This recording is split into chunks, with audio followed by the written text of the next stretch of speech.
கள்ளச்சாராய சந்தை நடந்து கொண்டிருக்கிறது. எனவே ஒட்டுமொத்தமாக படிப்படியாக வேணும் மதுக்கடைகளை மூட வேண்டும், முழு மதுவிலக்கை நடைமுறைப்படுத்த வேண்டும்.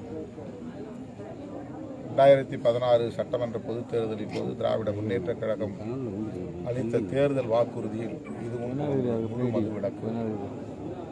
எனவே முழுமையான மதுவிலக்கை நடைமுறைப்படுத்துவதிலே திமுக அரசுக்கு மாற்று கருத்து இருக்க வாய்ப்பில்லை என்று பெரிதும் நம்புகிறோம். அதனை உடனடியாக நடைமுறைப்படுத்துவதற்கு தமிழக முதல்வர் அவர்கள் முன்வர வேண்டும். ஒரு புரட்சிகரமான முடிவாக அது இருக்கும்.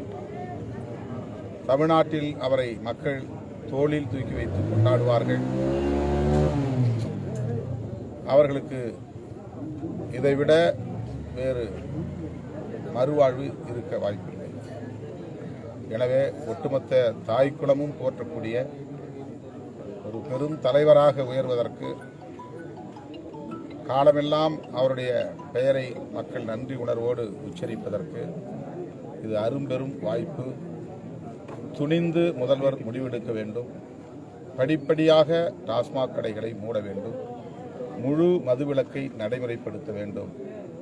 இந்த கோரிக்கையை வலியுறுத்தி வருகிற 24ஆம் தேதி சென்னையில் எனது தலைமையில் மாபெரும் ஆர்ப்பாட்டம் நடைபெறுகிறது. ஓய்வு பெற்ற நீதிபதி தலைமையில் ஒரு நபர் ஆணையம் ஒன்று அமைச்சிருக்காங்க. ஆனால் இதுக்கு முன்னாடி அமைச்ச எந்த ஆணையத்தையும் சரியான தீர்வு இல்லைன்ற மாதிரி ஒரு குற்றச்சாட்டு.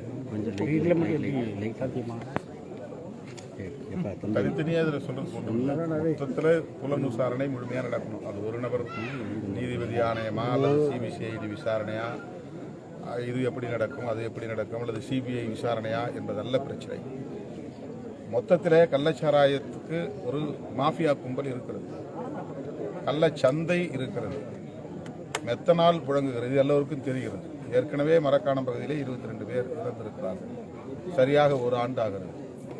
இப்போது கிட்டத்தட்ட 40 பேர் 50 பேரை தாண்டும் என்கிற அளவுக்கு சாவு எண்ணிக்கைகள் கூடிக்கொண்டிருக்கின்றன. எனவே அரசு இதிலே கூடுதல் கவனம் செலுத்த வேண்டும். தீவிரமாக இந்த புலன் விசாரணையை நடத்த வேண்டும். விரைந்து நடத்த வேண்டும். நேர்மையோடு நடத்த வேண்டும். எல்லாவற்றையும் விட அரசு ஒரு கொள்கை முடிவை எடுக்க வேண்டும். மதுக்கடைகளை மூடுவது, மதுக்கடைகளை மூடிய பிறகு கள்ளச்சாராயத்தை முழுமையாக கட்டுப்படுத்த திட்டங்களை தீட்டுவது. மதுக்கடைகளை திறந்து வைத்திருப்பதனால் கள்ளச்சாராயம் தானாக ஒழிந்துவிடும் என்று எண்ணுவது சரியான ஒரு நிலைப்பாடு அல்ல. இதுதான் விடுதலை சிறுத்தைகளின் கருத்து.